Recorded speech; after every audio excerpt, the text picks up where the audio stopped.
Charlton Heston was known across the globe as the embodiment of cinematic greatness.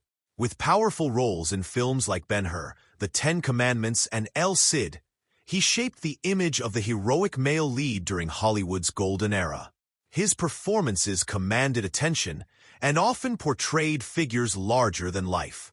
But behind the camera, Heston's real story was a complex web of contradictions, unwavering convictions, political transformation, personal sacrifice, and private battles that rivaled even the most intense film scripts he ever starred in. Born John Charles Carter in 1923 in Illinois, his early years were marked by family instability. His parents divorced when he was a child, and he later adopted the stage name Charlton Heston from his mother's maiden name and his stepfather's surname. His path to stardom was not immediate. He started as a model and a struggling stage actor before catching the attention of Hollywood. His breakthrough came with The Greatest Show on Earth in 1952, but it was his role as Moses in The Ten Commandments that transformed him into a household name. Heston's life off-screen, however, reflected a personal intensity often hidden from the public. He was known for his strict discipline and commitment to his craft, often pushing himself to extremes physically and mentally for roles.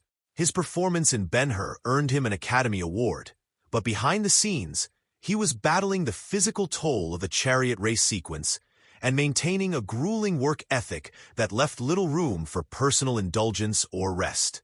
He was not a man of excess. He was a man of purpose.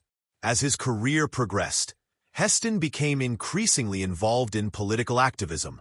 In the 1960s, he marched alongside Martin Luther King Jr. in the civil rights movement and spoke out publicly against racism and inequality.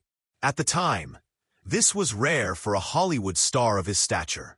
But in the decades that followed, Heston's political leanings shifted dramatically. He became a vocal conservative and in 1998 accepted the presidency of the National Rifle Association. His declaration, "From my cold, dead hands," became one of the most quoted and controversial lines in American political history. The transformation from civil rights activist to conservative spokesperson confused many and alienated others. Hollywood, which had once embraced him, began to turn away. Directors stopped calling. Public appearances became polarizing. Though his commitment to his beliefs never wavered, the ideological shift cost him friendships, work opportunities, and public favor among certain circles. Heston, however, remained unapologetic, firm in his conviction that he had a right to evolve politically. His personal life was marked by loyalty and privacy. He was married to actress Lydia Clark for over 60 years, a rarity in the entertainment industry.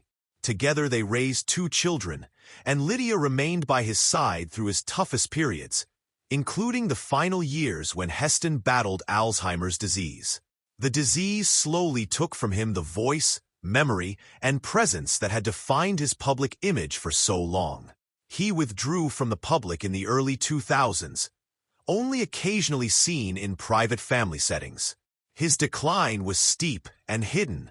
When he passed away in 2008, the world learned only what the family chose to share. There was no spectacle, no grand farewell, only silence and a legacy left behind. Beyond the roles and accolades, Heston lived a life of discipline, principle, and conflict. He was a man who saw himself as a protector of tradition and a voice for individual freedoms. At the same time, he was someone who experienced isolation, illness, and cultural rejection in his later years. His story is not just about the Hollywood icon who once split the Red Sea on screen. It is about a man whose real life was filled with decisions, transformations, and private wars that went unseen by the audience. Charlton Heston may be remembered for his cinematic glory, but his real story is found in the life he built and the costs that came with standing by what he believed in, no matter how the world chose to respond.